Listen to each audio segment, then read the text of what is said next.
Welcome to the Golf World head-to-head drivers test between two hotly anticipated new clubs. We've got the M3 from TaylorMade and the Rogue from Callaway. We're down here at the Belfry's Academy. We've got Trackman to tell us all the data. So without any further ado, let's get down to it and see exactly what these two golf clubs can do.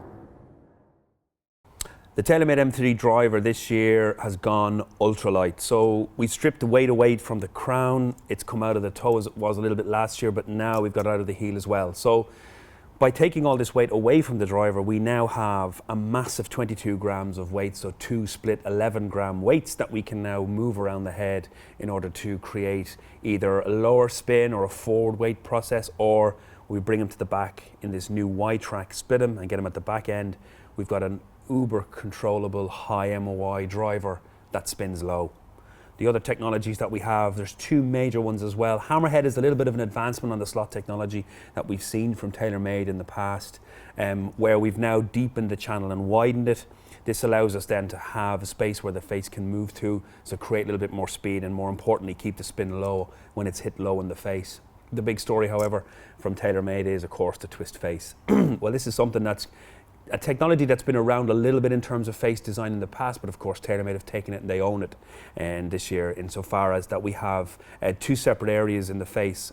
What they found is that a lot of strikes that come on the heel and on the toe, based on normal gearing, would normally turn in left and right. What they've done is they've opened the loft and closed the loft in the heel, so open the loft in the toe and close the loft in the heel, in order to create a better, more consistent strike when the ball is hit low in the heel or high in the toe. One of the main things, obviously, is going to be this low spin story. So we're moving towards this. The design of the drivers going forward is going to see this higher launching, lower spinning flight for sure. But what we've seen from this driver specifically is that we can now control MOI, whereas in the past when you had a high launching, low spinning, it tended to be a little bit more sort of jumpy at impact. Whereas this, because we have the weights now that we can move to the very back and split them, we can now get this driver to be a little bit more consistent and straighter with the weighting, but spinning low and still launching high. Fairly quick off the face, to be fair, but the big story on this is forgiveness. First of all, looking down at the driver, obviously they've got a different sort of finish to it now with the sort of silver and black rather than the white last year. For me, you know, I'm not massive on aesthetics, and it looked pretty good. In terms of the crown, it looked not quite as elongated as last year's, and you know, I think a lot of that is to do with the weighting in the sole. Feel-wise, it was quite, for me, quite firm off the face in comparison to the other driver that we tried. But yeah, I mean, there's nothing that I would say that I wouldn't like the feel of it. In terms of the twist face, my experiences were that my bad shot tends to be off the toe, and for that reason, my misses were going sort of straight right. Not necessarily destructive. I was certainly keeping distance on it, so that was a really positive thing. Drivers I've used in the past have been sort of off the toe and losing distance, albeit quite straight. This particular one actually kept the ball speed, so anyone looking for distance with the miss hits, definite sort of real benefit.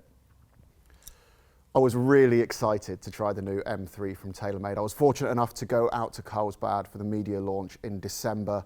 I got a bit of a hit of it there. I was impressed, but I was really looking forward to really going a bit deeper on it, working with Derek to see what we could achieve with the track and the different setups, to see just exactly what I could get out of it and what this twist face was really achieving. And it was interesting to do that. For me, the Y-track is as big as twist face. Twist face, yes, that's been getting all of the headlines, but actually the Y-track, I think, makes it more noticeable the amount of weight you can shift, and you can really see a difference in the pitch of your flight. And I think for a lot of people, that's going to be the key to actually making it work for them as much as what the other technologies are doing. Hammerhead, like we say, that's expanding on what the speed slots behind the face have been doing before. It's helping the face deflection, so you're getting the ball speeds you want. That's all wonderful. And twist face is interesting. For me, I didn't necessarily see it protecting accuracy as much as it protects distance. You know, my mishits weren't really coming back to centre.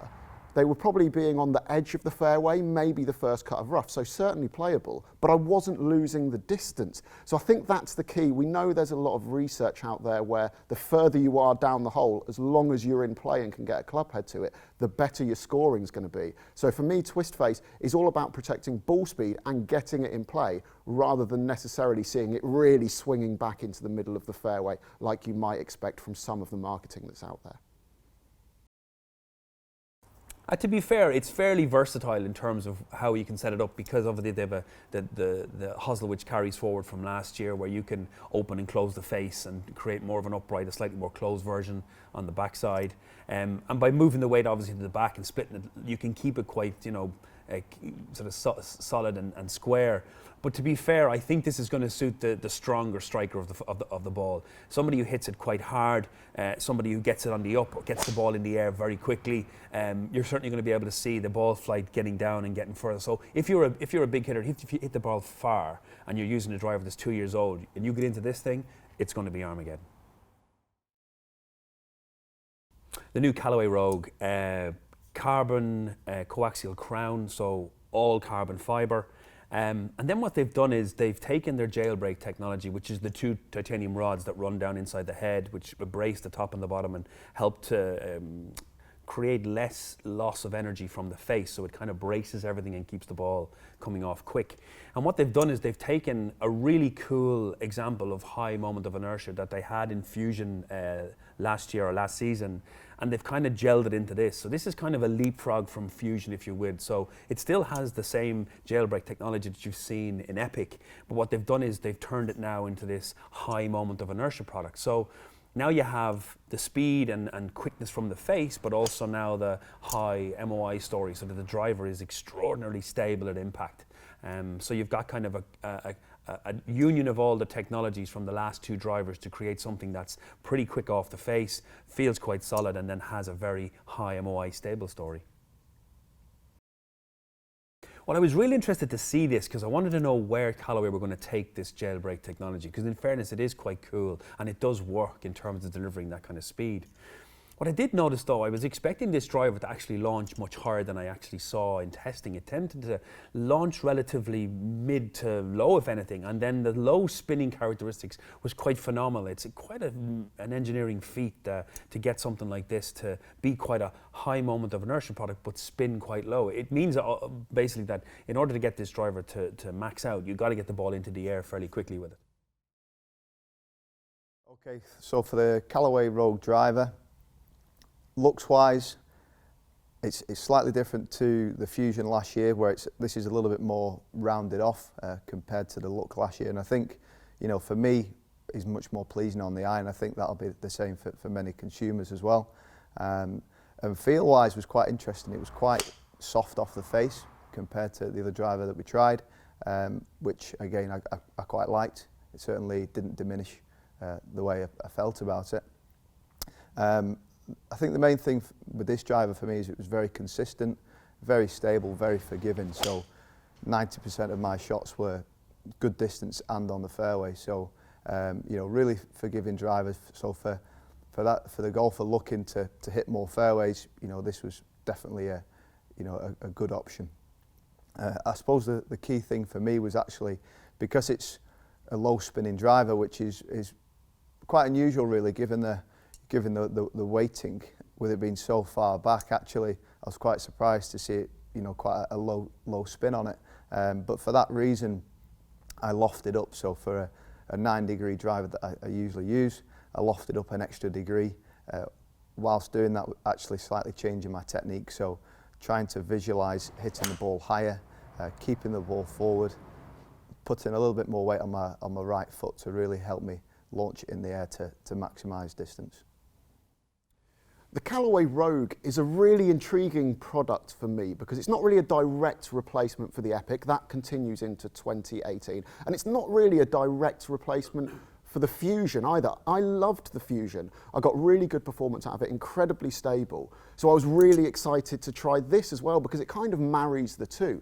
You've got the Jailbreak in there, and boy is this thing efficient. It creates incredible ball speeds. My swing speed, as with everyone's, was actually slightly lower with the Callaway Rogue, yet the ball speed was slightly faster. So that shows that the forgiveness they're building in with that slightly elongated shape and the Jailbreak technology is doing exactly what it says it's going to do.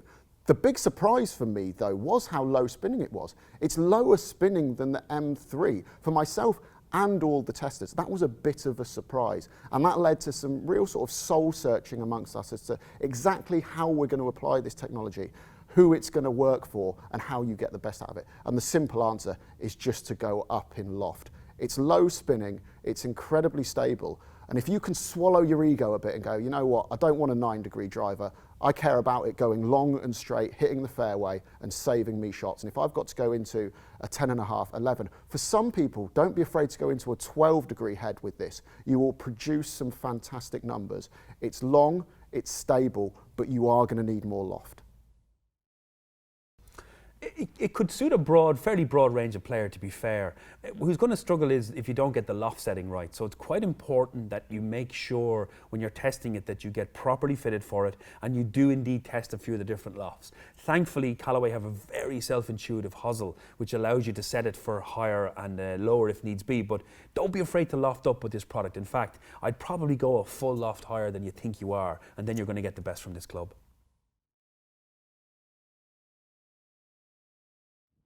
You've seen the tech, you've heard our opinions, and because we're here at the Belfry, we could not resist the opportunity to come out onto the iconic 10th hole, the drivable par 4. We're each going to have one shot with each driver, M3 and Rogue. Let's see if we can use them to get it on this iconic green.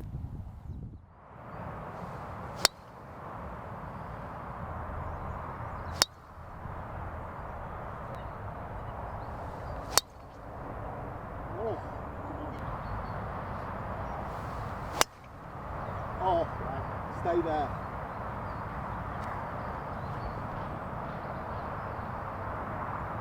Oh, front edge, front edge. Oh, it just, yeah, popped out onto the front edge.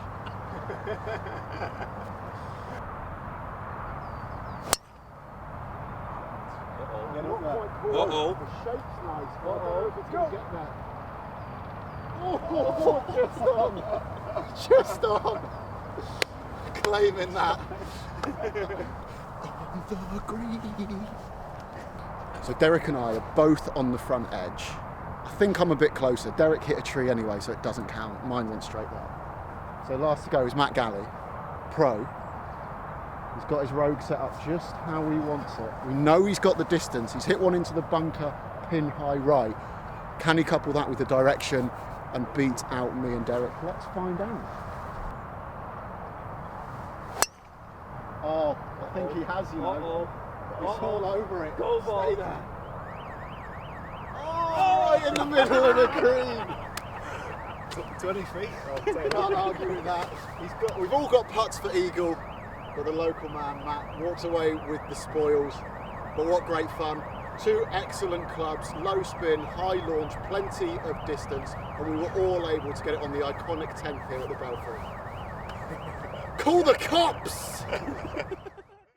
A bit of fun there on the 10th hole at the Belfry, but it just goes to show how good these drivers are. They're both incredibly powerful, and Callaway and TaylorMade have succeeded in also adding a bit more stability and forgiveness. They're certainly at the lower end of the spin spectrum, but if you get the right custom fitting, you're not afraid to loft up. You're going to find yourself using a club that gets you incredible distance and straight enough to hit the fairways. I hope you've had as much fun watching this as we have making it, and you find the right driver for you.